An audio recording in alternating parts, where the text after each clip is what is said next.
Hello, my name is Latifa Al Maktoum. I was born on December 5, 1985. My mom is Huriya Ahmed Lamara. She's from Algeria.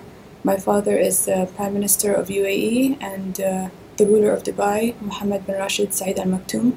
Many of our guests in North America may not have seen this video, as we're about to discuss a story that's received virtually no attention in the United States. My guests today, people will remember Hector Carmona, who is an advocate for animal rights, an ardent enemy of equestrian dressage, and a critic of Sheikh Maktoum of Dubai for his leadership of the Federation Equestrienne Internationale, which has been accused. Jason? Yes. Jason, we're getting double echoes. We're getting echoes. Echoes. That now shouldn't it's be. Clear. Okay, sorry about that, Hector. Yeah. We also have with us Herve Jaubert, and Hervé is a former member of the French Navy, where he was an officer. He's a marine engineer and an agent of the French General Directorate for External Security, which most Americans may not have heard of, but is essentially the French equivalent of the CIA. Gentlemen, welcome to the show. Thank you for joining me today. Hello, how are you? Now, I want to thank Hector for bringing this story to my attention. I had not heard of Sheikha Latifa, despite the fact that many viewers of Crowdsource The Truth will recall that I did spend some time in Dubai when I directed the ride film Daydreams of Dubai. And I want to introduce everyone to a little bit of background first on the part of Hervé. Hervé, you spent quite a bit of time in Dubai. You had a business there creating yachts, isn't that correct? Yeah, that's correct. I was in Dubai from 2004 to 2008. Mm-hmm. And it's interesting because, I was reading a bit about the experience that you had there, and it was, although mine was not as treacherous as yours, there were similarities. It seems to me that breach of contract seems to be somewhat of a national pastime in Dubai, where there are business deals made that are often not fulfilled, and as foreign citizens, it's very difficult for us to have any kind of recourse from a legal standpoint. So you had to basically disguise yourself as a Muslim woman, an Emirati woman, I should say, in the dark gown and everything like that, and plan an escape from Dubai utilizing some of your, let's call them, I guess, clandestine skills. Give us a little bit of background on what happened to you in Dubai before this incident with Sheikha Latifa. Well, now, unfortunately, we are becoming too familiar with trumped-up cases against expatriates in Dubai.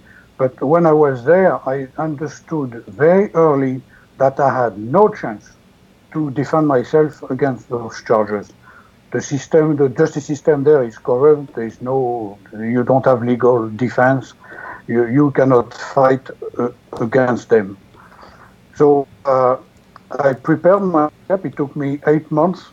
Dubai is a very closed. It's like a cage, actually. You have border fence and borders, but it's more to keep people inside than to keep people from the outside. So I realized I had to escape, and it had to be heavy. I mean, it's a complicated operation. It took me 8 months to prepare, and yes, I had to disguise as a woman because it's the perfect tool to become invisible.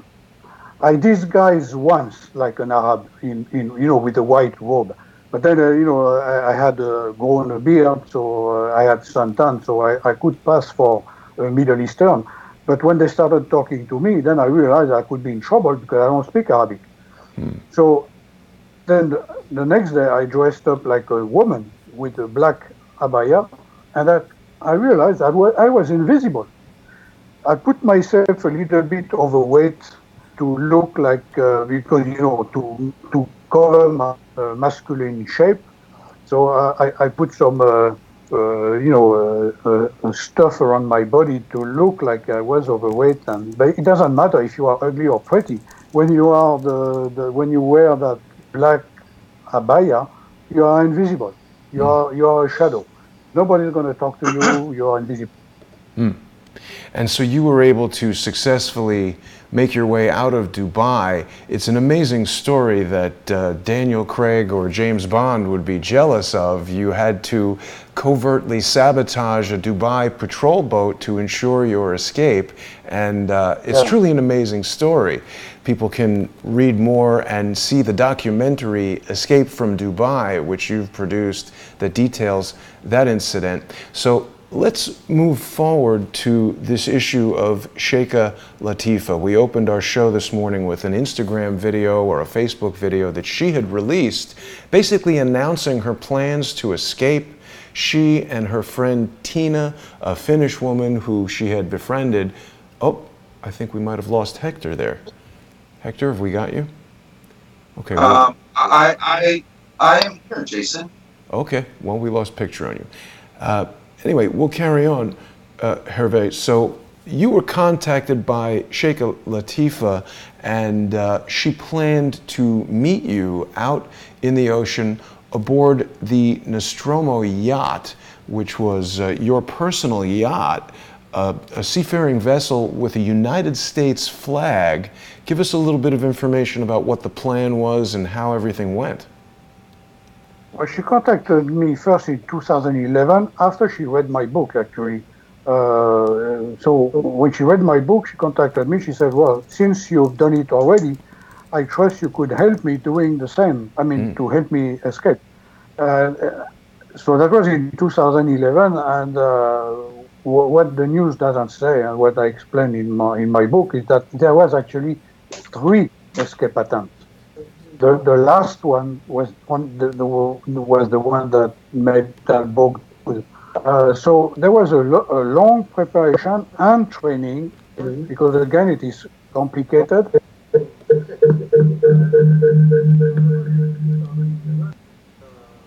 Hey Hector, if you have a speakerphone on, that might be the problem. If you could grab some headphones, I think that would help us. Maybe hit mute on the microphone. You got it. Thanks. Please continue, Hervé. So it was a long process of preparation and training. So I was training Tina, and then Tina was training Latifa. And on the escape day, Latifa, she did it all by herself. It was important to me that Latifa escaped by herself for legal reasons and other reasons. Of course, myself, I could not be in Dubai. They want me dead there, so there's no way I could help her with myself on location. Right. So that was imagine it's a dinghy, an escape on a dinghy, and then a high-speed run on a jet ski in the ocean. The weather was bad. The water was warm. It was very, very difficult. Very, very difficult experience. And I've seen a lot, but for me to say that. And then we went on the boat, on the yacht, and we sailed to India in about 8 days. And of course, you're on the Nostromo yacht sailing to India, and Latifa perhaps sealed her own fate by sending some sort of text message or social media message to members of her family announcing the escape before reaching the destination, which resulted in an Interpol call to try to find her, and the ship was raided by Emirati commandos. You were held at gunpoint. The smoke grenades and all kinds of chaos ensued. Tell us what happened then. Okay, I'm going to say it was an unprecedented military attack. I saw them coming. On the boat I have radars, I have electronic system, detection devices, and I detected 3 warships. I'm not talking about patrol boats here. I'm talking about 1,200 tons warships with cannons and missiles and helicopter platform. Wow. So I saw on my radar that I was boxed by 3 warships, and I could hear on the radio that it was the Indian Coast Guard. So at first I thought, okay, I was not worried because I was in a pirate-infested waters area anyway. So to me it was like, okay, because there are pirates in the area, maybe the Coast Guard are also there to check that I am not a pirate or to check that I'm okay. But I was the target. They were not after pirates. And it came as a total surprise. And it was a full-scale military operation. Imagine spy planes, helicopters, commando, 500 men minimum. I'm a military guy. I mean, I'm a commander from the French Navy. You said So I speak out of 500? experience. Yeah, 500. at least 500 men Wow. on for that operation. And I could see the name painted on the side of the hull, Indian Coast Guard. So they cannot deny it. And about 15 commandos. When I saw remember, I'm a military guy. You know, I'm a formerly long experience in the military and the Secret Service. When they put a gun to my face, the commando was waiting for a reason to shoot me. Wow. I could not move a finger. I could not reach an emergency button. It would not make sense anyway, because who do you call for emergency when the Coast Guard attack you? Right. Who do you call? Wow. It's amazing that they didn't kill you. The reason why they did not kill me is because of my satellite transmission. Because they at gunpoint, they put a gun on my neck. It was really painful. And they asked me for the password of my laptop and my email. And they grabbed my phone. But when they grabbed my phone, they saw that the communication, because I had no password on my phone, so they could see right away that I had a communication with my support team, and they realized that other people knew what was happening, because I reported that we were being followed by the Indian Coast Guard to my support team, and they saw it in the phone. So although they planned to kill us, they could not do it because they saw that other people knew about that operation, but they were about to kill us. Let me give you a few examples. They did not follow the standard procedure to board a ship.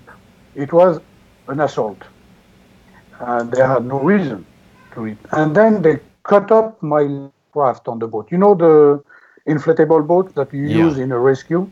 Yeah. They destroyed them. Why? Because they were going to sink the boat, and they did not want anything to float around with the name of the yacht. Wow. And also, I had an injury to my head. They struck me really hard with I don't know what, and my head was bleeding, and I was dizzy. I mean, I was really under shock. And they brought Indian Coast Guard doctor. The doctor examined the commando, but not me. Wow. I was on the floor bleeding, and they did not check me out.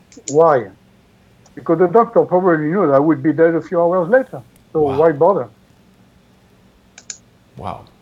And okay, you know, when I was... they had to change their plan. Sorry. Yeah. When I was in Dubai, there were a lot of Indian people there. But it seemed to me that Indian people were relegated to jobs like service jobs and cleaning things. There was almost a tendency of the Emiratis to look down on Indians and Pakistanis and treat them as second-class citizens. Yeah, I would say third-class citizen. Third class, yes. So it's interesting. Perhaps there's some degree of influence over the Indian Coast Guard by the ruler of Dubai. Yeah, there's definitely influence because even when they told me to my face, that the operation had been ordered by Sheikh Mohammed. So there must have been some influence, or let me call it corruption, between the two countries to order and execute a full-scale military operation. And of Illegal, course, in yeah, international waters, on an American boat. it's really unprecedented. And of course, Dubai likes to consider itself the most open-minded of the United Arab Emirates. It's often referred to as the Las Vegas of the Middle East. There are restaurants and hotels that serve alcohol, and women can walk around with their heads uncovered. And they've made a big effort to make real estate and business a major part of their economy, so that they're not entirely reliant on oil in the way that some other Mideast countries are. But from the stories that Hector has told us about the treatment of horses and Sheikh Maktoum's involvement in the FEI, and also from the videos that his own daughter has released, he seems to perhaps not be exactly what he presents himself to the world to be. He's a dictator, he's a despot, he's an unelected leader, an unelected despot. When you hear the testimony of Latifa, her video, and she also told me, directly, her father on his palace has a private prison. Wow. Tell me what state in the world has a private prison on his premises? Sorry, Hector, do you have headphones that you could plug in? Because we're getting an echo. It's bad news, Jason. Are you able to see me? We see you, yes, but I think super duper. Very good. Very. I've been listening very attentively to Herve and the both of you, but I've been struggling on my end. But you can see me, and I've got things unplugged, so the sound should be okay. Let's remind everyone, Hector, that when you first appeared on the show, you told us about the Spanish riding school's torture of horses at essentially the direction of the FEI, and their first attempt was to shut down this YouTube channel with a letter to YouTube from their lawyers in Austria, which of course was totally invalid, what they claimed. They said that I was infringing on their copyright by doing a news story about their organization. It was essentially the equivalent of reporting on a car accident and having Ford object to showing a Ford car, and YouTube agreed, and that strike was removed, and they haven't bothered us since then. But it speaks to the methods through which these groups operate. So, Hervé, you were captured by these Emirati commandos, you were beaten, you were bleeding, you were taken into custody, captured, threatened with torture and death. What happened once you were back in Dubai? So they put me in a secret prison. I don't know where. I have no idea. It's definitely a special prison. I was in solitary confinement. And then while I was in the prison, I knew something happened. I did not know what. But I knew something happened because there was a change in their behavior. They were not aggressive anymore. They were still questioning me, but there was no aggressivity. They gave me normal food. I had no water to drink, just the food. Wow. But there was a change in their behavior, and I believe it because the capture that had been made public, and I believe the U.S. directly made an intervention to have us released because it was illegal. Wow. Okay, so they stopped threatening you with torture, etc., and so No, they did not. They stopped the abuse, but the threat continued. They threatened me to be murdered and kidnapped if I ever told what I'm telling you now. Wow. So you're, of course, in danger everywhere you go. The reach of an organization like this is international. Yeah, absolutely, yeah. So we still haven't heard anything about the whereabouts of Latifa other than this December 2018 article, or at least I haven't heard anything other than this article from the New York Times. Is there any news about what has become of Princess Latifa? No, all we have is that article and those pictures where she looked unfazed, she gained weight, it doesn't look like she's speaking. On the own admission of the family, she's under psychiatric care, which is scary because I'm a former officer on the counter-espionage. I spent a lot of years in the Soviet, in the communist countries before. And what I see with Latifa is reminiscent of what the communists did to their dissidents, which is to put them under psychiatric care and forced psychiatric treatment to cure them, or for I don't know what. Latifa, she wants to be free. And now she's under medication, and it's totally unjustified. She's a brilliant woman, she's smart. She was doing skydiving, scuba diving, activities that require to have your head on your shoulders. Yeah, yeah. She's not a troubled woman at all. But she did give a detailed account of ongoing torture throughout her life at her father's own command. She speaks of her father's guards imprisoning her, physically beating her, depriving her access to friends, family, travel.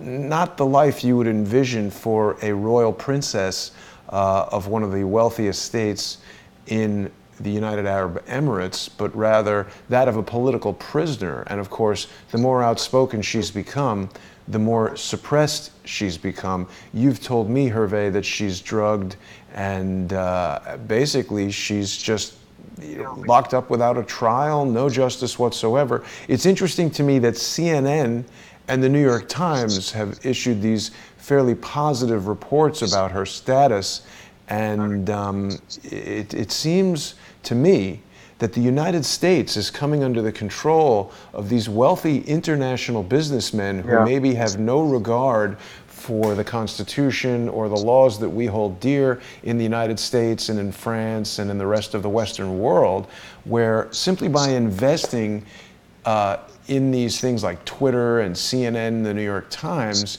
these despots, as you've accurately described them, can control the flow of information and even control what people think in countries that might otherwise come to the aid of these political prisoners.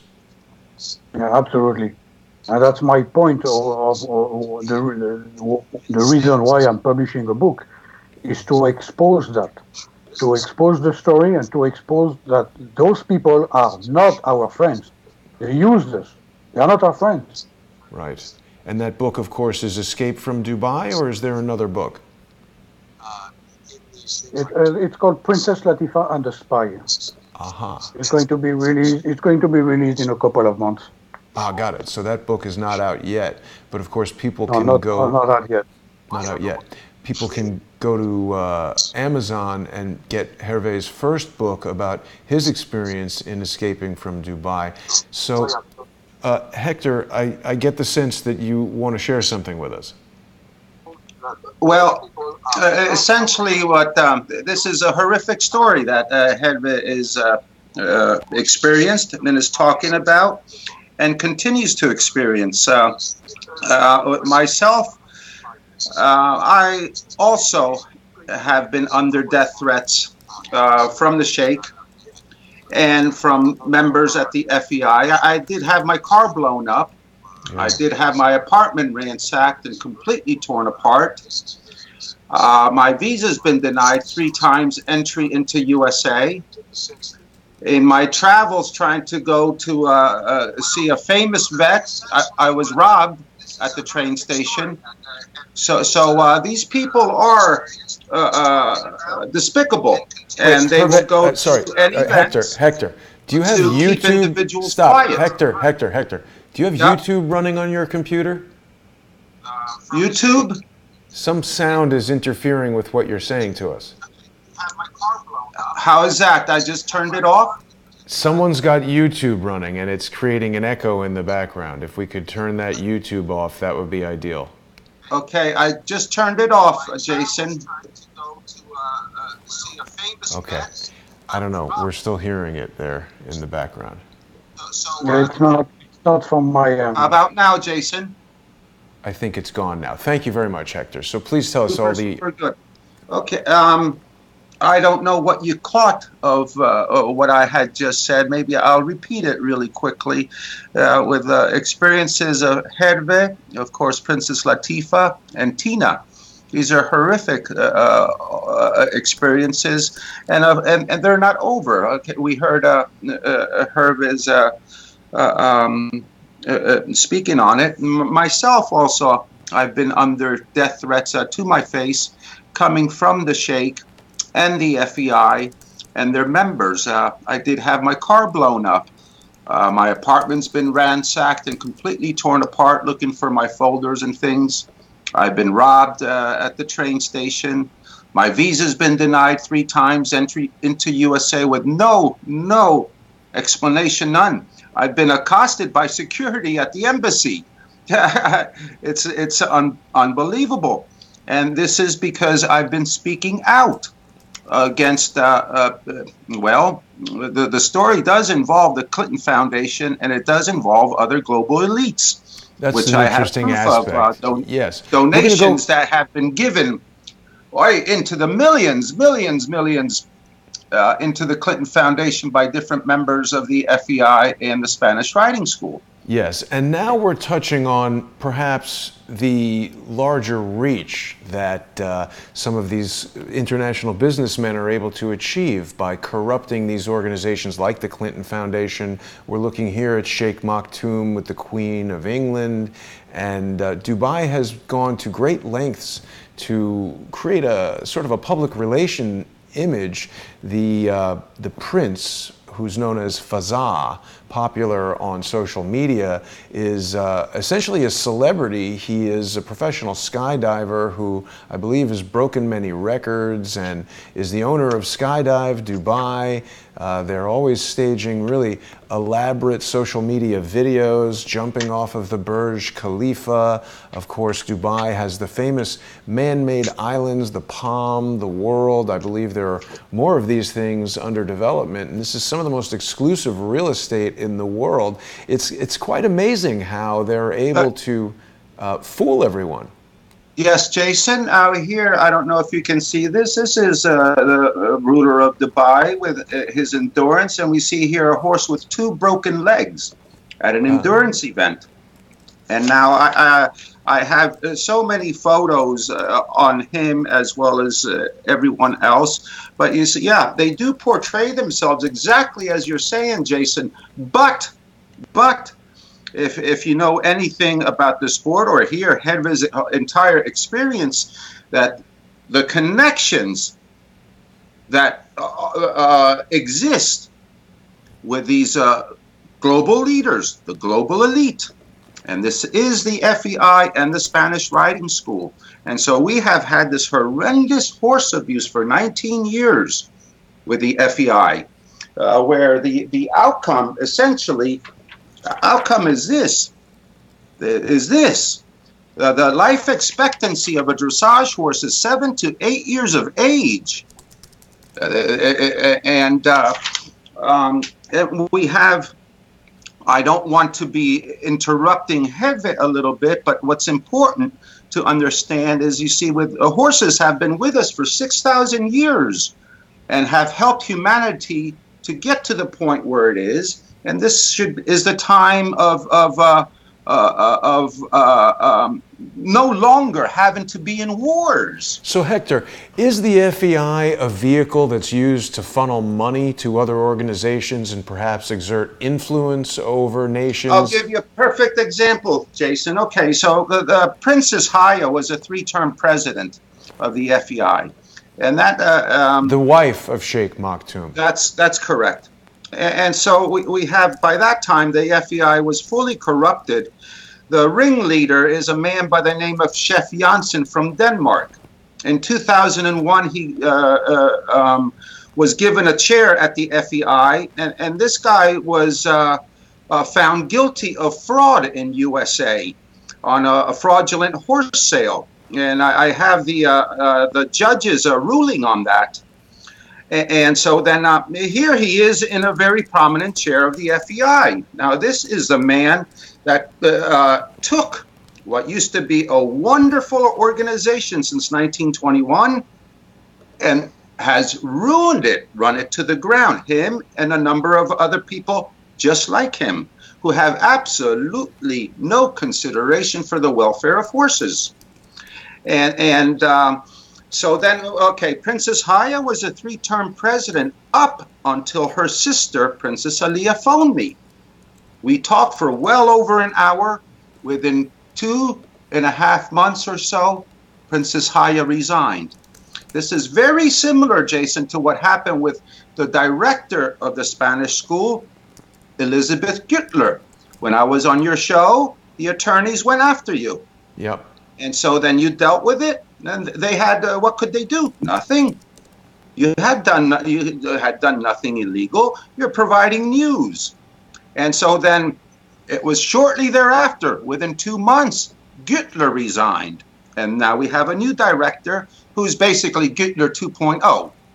And so with the FEI, it's the same thing. Haya resigned. Igmar de Vos becomes president. His very first meeting is with the Prince of Bahrain. The Prince of Bahrain has zero to do with horses. Zero. Which, again, it's all in my files. I have all the documents. I can provide links.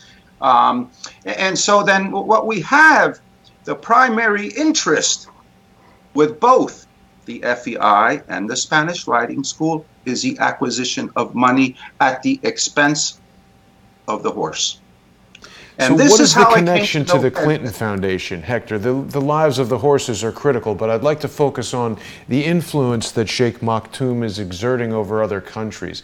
How is he doing that through the FEI? The way, well, him and Bill Clinton are very close friends, have been for so many years.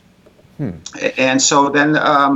There's this article here in the Wall Street Journal. Now, this is going back a few years, and I will say that I do not trust the reporting of the Wall Street Journal frequently. They've put out a lot of false stories about the death of Peter Smith, who, of course, was searching for the missing Hillary Clinton emails. This 2008 article says that Bill Clinton's getting a $20 million payout in order to sever a politically sensitive relationship and a partnership to Dubai. So what is the tie between Sheikh Maktoum and the Clinton Foundation? Well, again, it's the close friendship, but then I will, from there, the Sheikh has given money to the Clinton Foundation, substantial amounts of money. And Sheikh Mohammed was being investigated on lots of horse abuse charges, such as drugs in his private plane, at his stable in the UK, with the Endurance. They were swapping passports on horses and doing all these sort of things. And so then we have other very prominent members of the FEI. One is the owner of Blue Horse. This is a huge establishment in Denmark. He's the wealthiest man in Denmark, and he's the owner of Lego toys. Now, he is deeply involved also with the Clinton Foundation, the Clinton Initiative. And so lots of projects there. And so the money is just flowing left and right. Well, according to the Clinton Foundation's own website, in 2007, the royal family of Dubai committed to launch Dubai Cares, a community-based fundraising campaign to be held during Ramadan to raise funds for children's education and health services, reaching 3.9 million children. Now, this is interesting. Some would say that number carries some significance. What's the status of Dubai Cares? Is that still an ongoing interest? And Hervé, does any of this play into what's gone on in your situation, the links between Sheikh Maktoum and some of these former leaders in the United States? No, no, not really. Okay. Well, in a way, I think there is, because it was the Prime Minister from India, Modi, essentially, who blew the whistle, the way I understand it, Hedvig. And then I don't know the specific ties of Modi with the Clinton Foundation. I mean, I'm a horseman, is what I am. Right. Who ended up becoming aware of all these connections, trying to understand the depth and why we have this horse abuse going on in the Olympic Games, World Championships, down to the local levels in every country. And then I come to realize that all this money is going into each and every federation, and then they're under the auspices of the FEI in every country, every federation. Every federation is involved in this horrific horse abuse. And then I find out, okay, the FEI, what are they about now? And so then I started to just keep on digging, and I thought, good Lord, okay, now this is starting to make some sense. And then I found out about the Clinton Foundation, and then I found out all this money that's well, let me ask you this, there. Hector, because obviously this Dubai Cares thing seems to be very focused on helping children. Yes. Another one of my regular guests, David Hawkins, speaks quite a lot about how jockey boys are often purchased and traded and coming from countries like Sri Lanka and Bangladesh, and that they are frequently sexually abused. Is that? This is correct, Jason. It's correct. Let's talk about that a bit. I myself, again, I'm a dressage trainer, and so I don't know that story in depthly. But yes, these young boys, they're called camel jockeys, and so then they were placed, whether it's race horses and camels, and they were abused, and then also. And there are links to that story. But also, you see, within the FEI itself, we have incredible amounts of sexual predation done on the young girls. I have text messages from this man, Cesar Para, to many girls. And then he has recently been trying to silence everyone by threatening everyone through his attorney, cease and desist type of letter, that they cannot speak. Also, he bribes people. I know that he has paid off tremendous amounts of money for these girls to stay quiet. Right. They were all speaking with an organization called Safe Sport. Safe Sport was responsible for uncovering the girls' gymnastic team that was being molested by the doctor, the team doctor, a couple of years ago. Right. And this is Safe Sport now. And so all these girls, everybody's clammed up right now, except for I don't clam up. And so then we have, aside from what you're saying about these boys that are being sexually molested within the industry, we have primarily girls, young girls. And we're talking about some ugly rape, ugly things. Latifa spoke out about a lot of the abuses that Sheikh Maktoum engaged in regularly. In that Facebook video that she published to the world, which has received over 2 million views, she speaks about how her father cares only about his image and that he would kill people to protect his image. Hervé, of course, you've told us that you've received death threats. Do you feel safe now? Are you able to tell us where in the world you are, or is that something you'd rather not do? Well, I'm in a secret location. They wrongfully listed me on Interpol for, it took me 6 months to have my name removed from Interpol. But so I could not travel. I could not travel, and they did that also to try to have me back, extradited or something like that. So it took me 6 months to have my name removed from Interpol. So I know have been they're trying to reach for me, attack me, or to basically to make to keep me quiet, to make me silent. Now, I believe that going public is a protection than, being quiet and disappear, because they could always find me. They have, when I was in the prison, the officials told me, you saw what Sheikh Mohammed did to you, we can do it anywhere. He has the power to get you even from a Florida beach. And I responded, no, Sheikh Mohammed has no power. The only power, he has only one power, which is the power to corrupt. That's all he got. He doesn't have power. Dubai does not produce anything. He doesn't have talent. What talent does he have? His only power is to corrupt.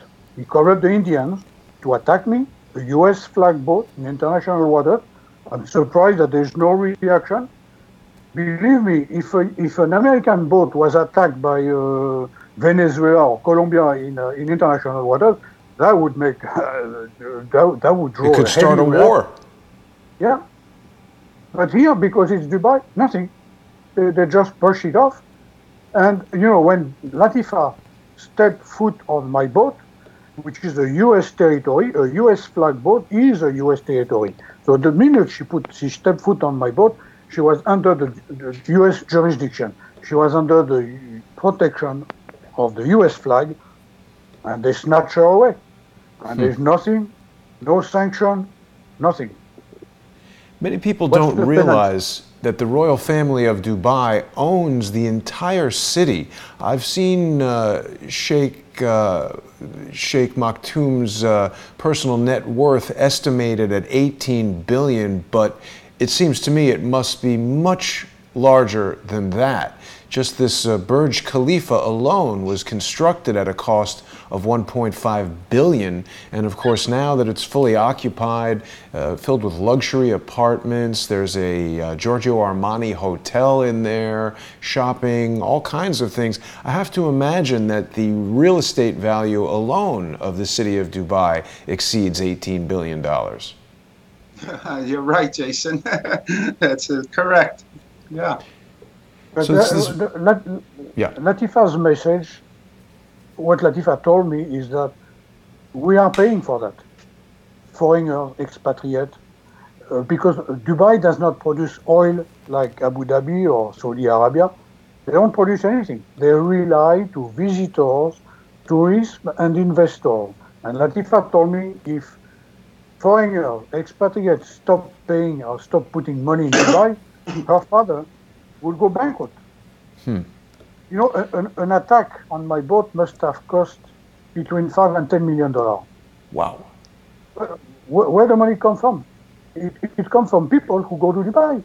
It comes from people who invest in Dubai, from celebrities who visit Dubai. That's where the money comes from. Yeah. If you stop that, if you stop that funding, then the abuse will stop. It's a difficult thing, of course. Dubai has positioned itself as a tourist destination. It has the world's only 7-star hotel, which is this Burj Al Arab, an impressive piece of construction by any measure. But I agree with you. There was Jason, there is one way it can be stopped. Okay. Okay, the 7-star. I'm sorry. The 7-star rating is a self-rating. It's Sheikh Mohammed who rated his hotel himself. I believe nobody. Yeah. Can you hear me, Jason? Yes, absolutely. Okay, there is a way in which this can be stopped, and what it requires is exposure to the world. Yes. And this is how I try to introduce myself to Herve, also to Radha Sterling, and to Tina. And you see, the more that people become aware, then of course, then the tourists will not go. And one way is with, of course, Herve coming out with a movie, his book, Tina doing what she can, Radha doing what she can, myself with this horse story, because it all ties in. It all ties in. Now, I plan on, I'm trying to get my petition out to the entire world. Right now, it's only within the horse community. Not many people signed it because they hate me. But this story, if it gets out, and I have spoken with the Olympic Commission, I have spoken with Coca-Cola, the CEOs, they're all aware of it. They all have expressed a great deal of interest, and they do not like animal abuse. They do not. And so then what I will do is, as the time passes and we start to get more and more signatures, I told Coca-Cola and all the other ones that we will boycott, minimum of 3 weeks. And then this can become a huge story at the Olympic Games. And I do not forget Latifa. I'm not like that. This is what I was trying to convey as best as I could to Herve, Rada, to Tina. No, please don't misunderstand me. I don't want to I'm not piggybacking, but the connections are so evident here. And then what has disturbed me tremendously is the experience that Latifa, Herve, and Tina went through, and nobody aside from the few talk about it, but it's forgotten the next day. Wow. It's forgotten. And this is nonsense. We know Khashoggi's story inside and out, but not Latifa's story. And now I know how people react to animal abuse. Now we're talking about horses now. You bring up something very interesting. What's the connection between Saudi Arabia and Dubai? There did definitely seem to be at least an affinity for Saudi Arabia among Emiratis that I interacted with while I was there. Yes, Herve, you probably could answer that better than I can. The difference between Saudi Arabia and Dubai is the marketing. If I ask you if you would go on vacation in Saudi Arabia, you're going to tell me no, you will not go to Saudi Arabia. Exactly. But Dubai is exactly like Saudi Arabia. They are both countries under Sharia law. Really? But Dubai has a big marketing company, big PR, and they make it look like it's nice. But look in the news, every week there is someone who gets arrested because he was holding a woman by the hand, or he kissed her or something. Dubai is under Sharia law. Wow. Just like in Saudi Arabia.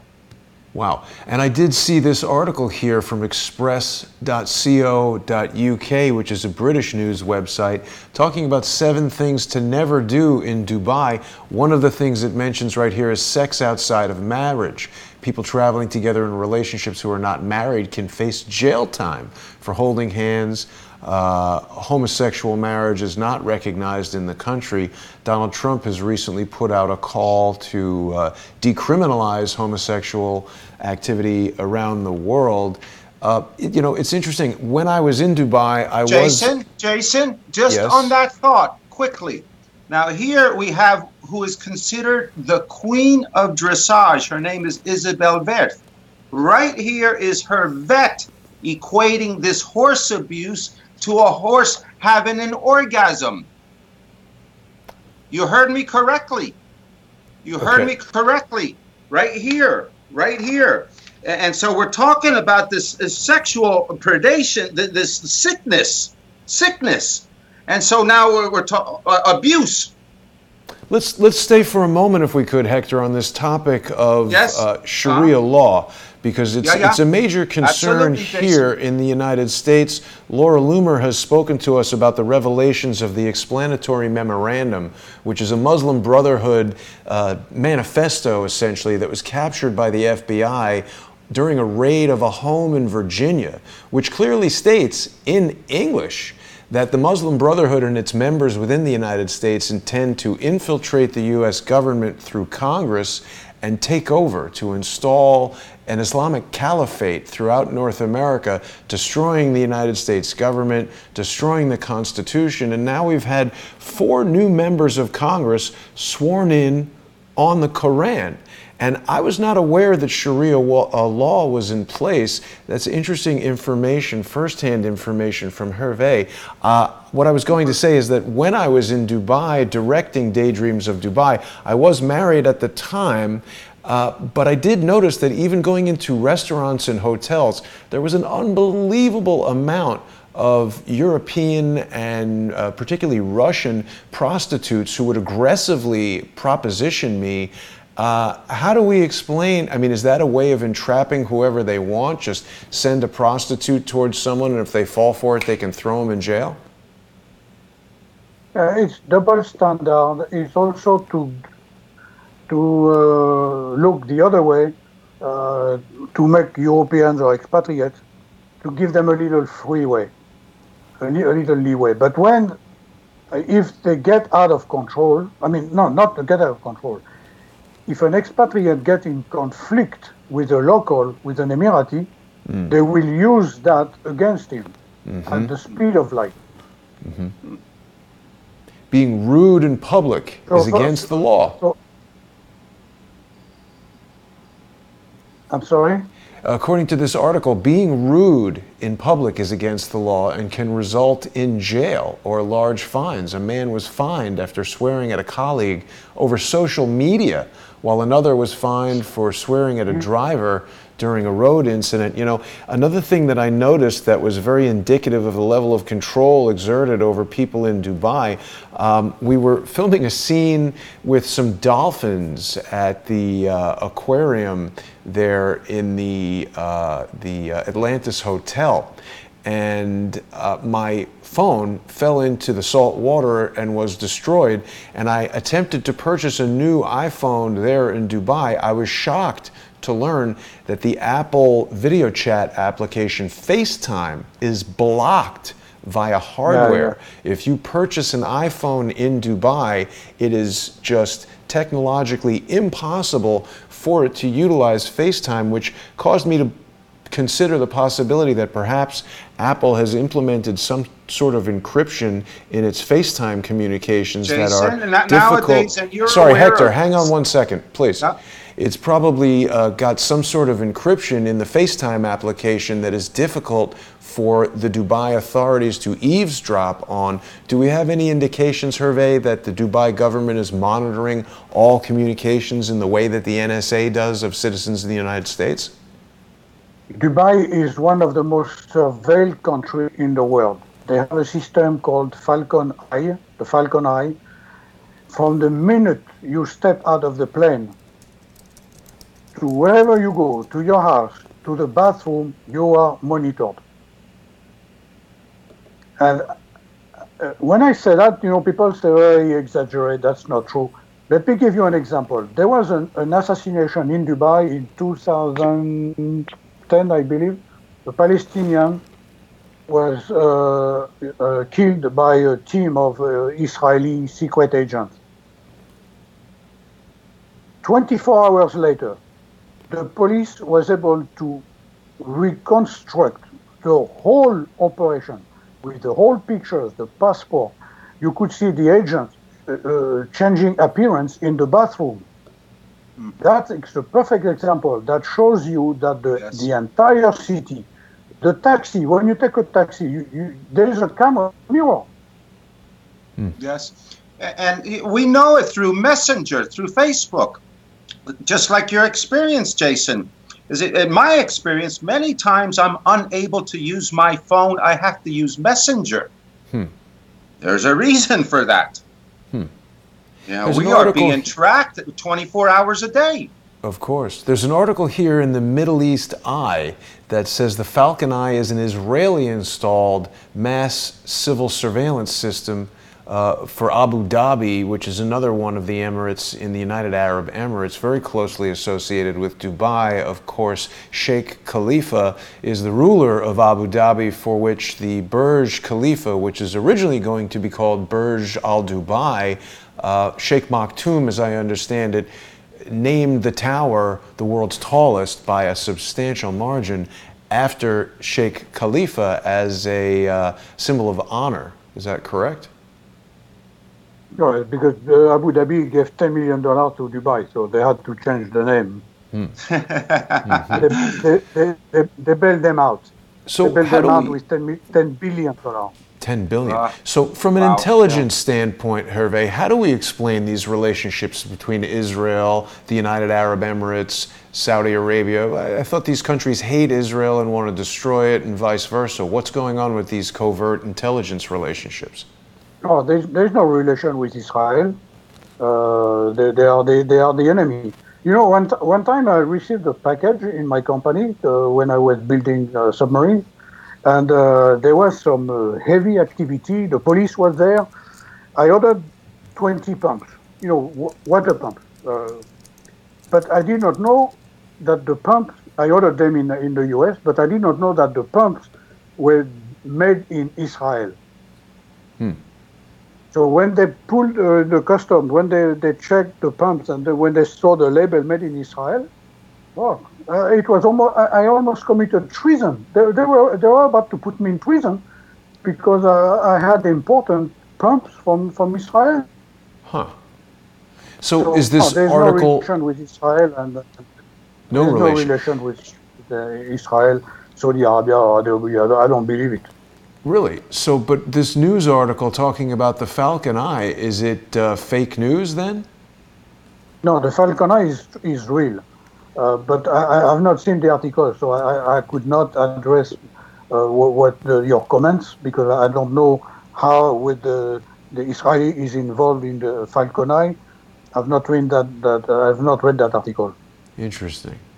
It was published on February 28th of 2015, saying Mohammed bin Zayed, I would presume descendant of Sheikh Zayed, who was the founder of the United Arab Emirates and who is highly regarded throughout Dubai, etc. This is very interesting. And then, you know, while we're talking about fake news, we've got this article from The National, which said that Dubai World defeated French ex-spy in Florida court. That's factually incorrect. You prevailed in the Florida court.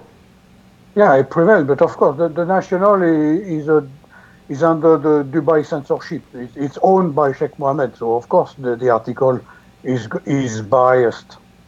Well, I mean, it's not only biased; it's putting out the opposite of the truth. So, it's actually the opposite. Yes. Yeah. Huh, that's very interesting. So we see an article saying sounds that like Israel... the New York Times. Exactly. We see an article telling us that Israel installed... Sorry, please go ahead, Hervé. Yeah. The National is not a reliable source. It's under the censorship of Dubai media center. So it's not a reliable source of news. Yeah. And I mean, again, for anyone who might be doubting what you say, this is a civil suit that took place in the United States of America in a Florida court. People can go on to Pacer and retrieve these documents to actually see the court decision. It is the total opposite of what this news article says. Dubai World did not defeat Hervé. Hervé prevailed in that case.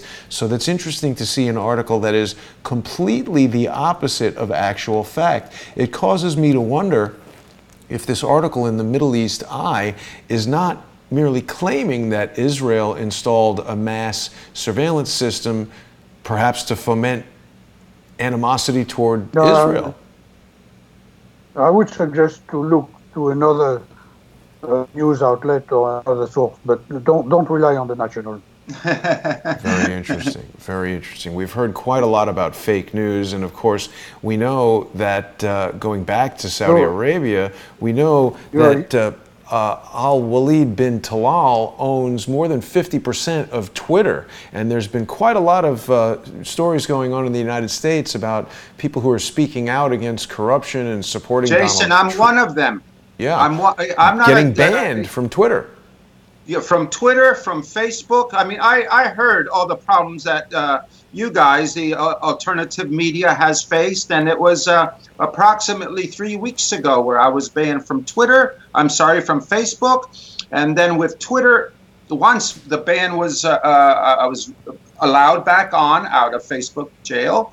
which lasted the 24 hours. Both Facebook and Twitter made my life impossible as far as trying to get information out.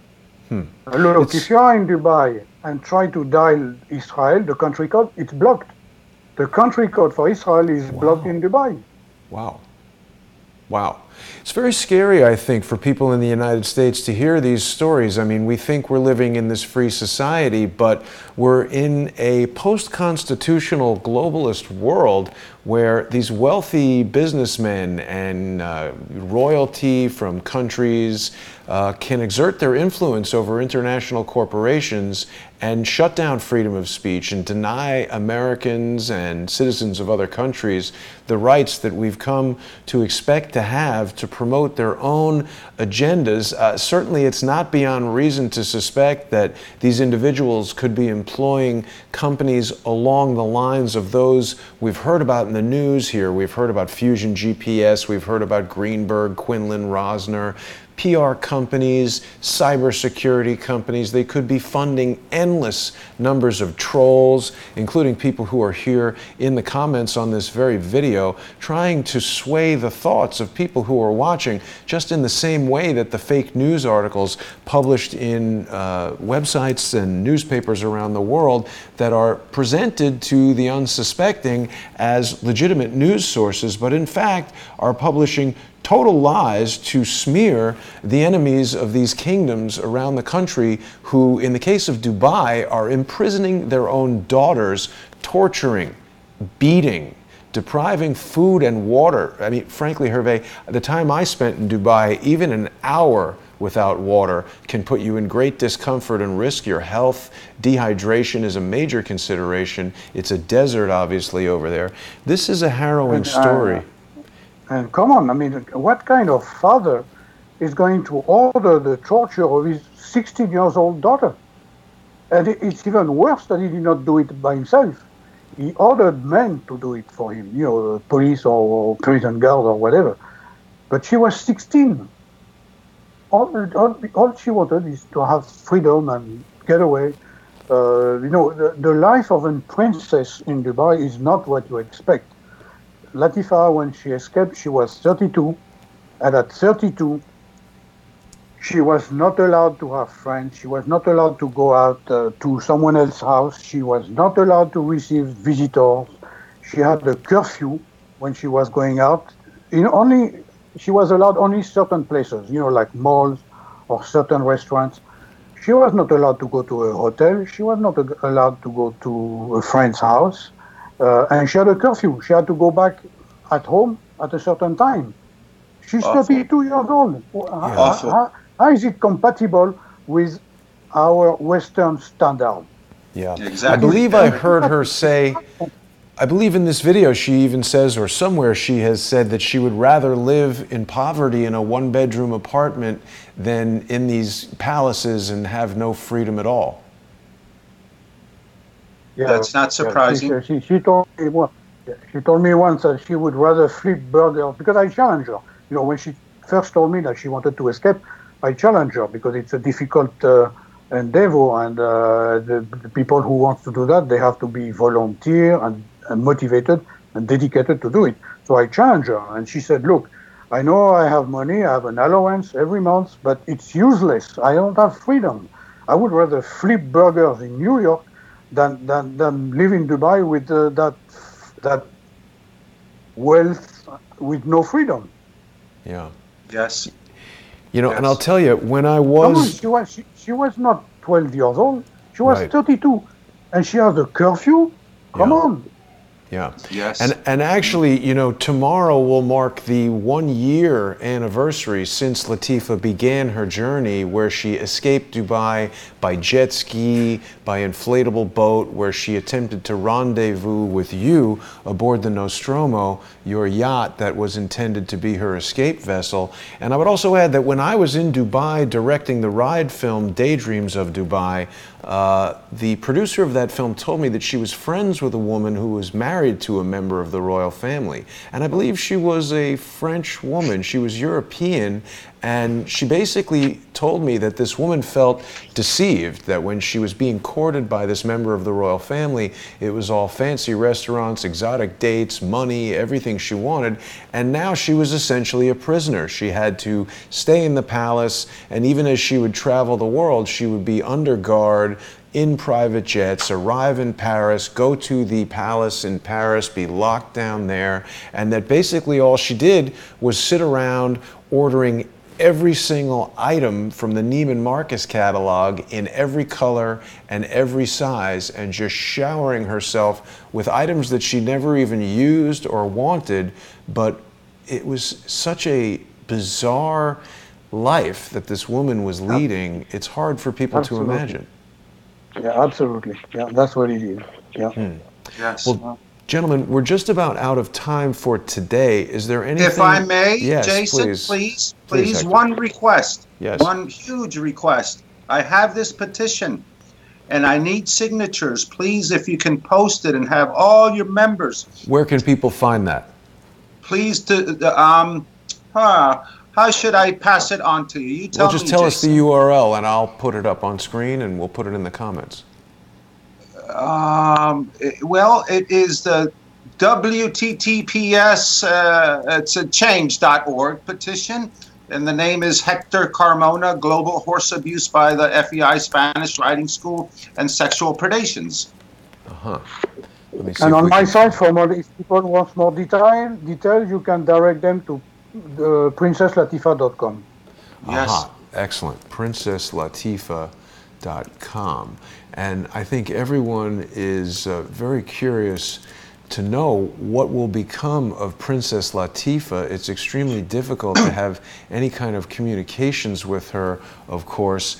And Hervé has a book coming out very soon. People can go to PrincessLatifa.com, and when The Princess and the Spy is released, I'm sure they'll get information about it there. They can learn all about this amazing adventure that is shocking and really beyond what you would even expect from a James Bond movie, from a Jason Bourne movie, from a Tom Cruise Mission Impossible style movie. This is the true story of how a foreign mercenary group invaded a U.S. flagged vessel on a mercy mission and nearly killed the occupants. Truly shocking. People can also go to change.org and just search for Hector Carmona. You're going to get to this global horse abuse and FEI by FEI and Spanish Riding School and sexual predations of the youth. There are currently 6,046 signatures. Hector's trying to get this to 7,500. So. Oh no, we need 100,000 by the end of the year, which I think is doable. If the story comes out through you, others, to the non-horse world, people will respond. They always respond to animal abuse, and this I do certainly not forget sexual Latifa. Abuse. I do not forget Latifa. I think about that girl every day. And with Herve, I have tremendous respect for him, for Tina, tremendous. And I believe, I know people. We all know people. They react to animal abuse in a much stronger fashion than human atrocities. And so then I just know myself. I have tremendous respect for you, Jason, for Herve, and I will do my utmost. And the way I can do it is through horses, and the horses are connected with Al Maktoum. This is undeniable. And so Latifa is connected to horses. And Herve, well, Herve and I is my friend. Yes. And I want to thank both of you for joining me today. Yes, Hervé. I had an interesting story about horses in Dubai. One time I've been asked to build water tank for Sheikh Mohammed horses. And during the discussion, I said, well, maybe I'm not a specialist, but I would not recommend it because in the process of fabricating fiberglass water tank, there are chemicals that could be released in the water and contaminate the horses. And they told me, okay, that's okay. We will build the water tank for the Indians.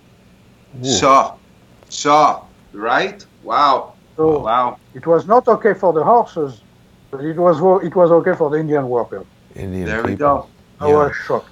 Yeah, I definitely observed that and even spoke to some of the people that were working with us on the film who were Indian, who told us of the second class, third class. They really were looked down upon, even to their faces, by the producers of the film. It was quite shocking, the racism that was rampant over there. I think viewers of Crowdsource the Truth are definitely interested in seeing this type of corruption and wrongdoing.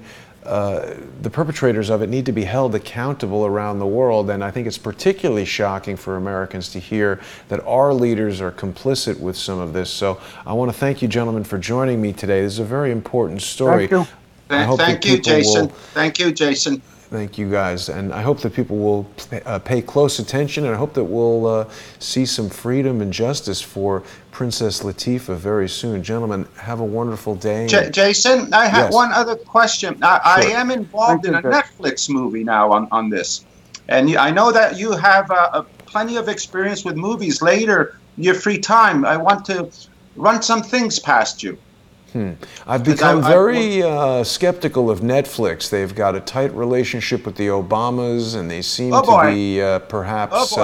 again, this money has huge influence. I can't say anything definitively about Netflix, but you know, they did buy this Alexandria Ocasio-Cortez documentary for $10 million, and it would seem that there's a political agenda there. So it's very important for people to support independent media like Crowdsource the Truth. We're not accepting $10 million from the Obamas or from Netflix. We're accepting micro-sponsorship from the viewers. So if people go to subscribestar.com/crowdsourcethetruth or to patreon.com/crowdsourcethetruth, or of course paypal.me/crowdsourcethetruth, you can become a sponsor. And if you see trolls in the comments, let them know that you're going to become a sponsor specifically because of their trolling activities. It's the only way we can counteract these sort of, you know, little micro steps that they're taking to undermine the stories that we're trying to bring out. And when you hear the reach of these wealthy international businessmen and despots, royalty, the notion that they could pay a few thousand or even several million to a company that could spend all day hiring people around the world to come onto the internet to put out fake stories about Hervé, about Hector, about myself, to try to convince the public at large that we should not be listened to. People really need to be very discerning about the sources that they go to and that the information that they choose to believe. I want to thank you, gentlemen, for joining me today. I want to thank everyone for watching us. I will be back tomorrow with Charles Ortel. Very nice to hear you and your story, and we will, of course, continue talking. Absolutely. And I'll be asking Charles Ortel tomorrow about potential connections between Sheikh Maktoum and the Clinton Foundation. Thanks for watching, everybody. Thank you. We're welcome. Thank you, Jason.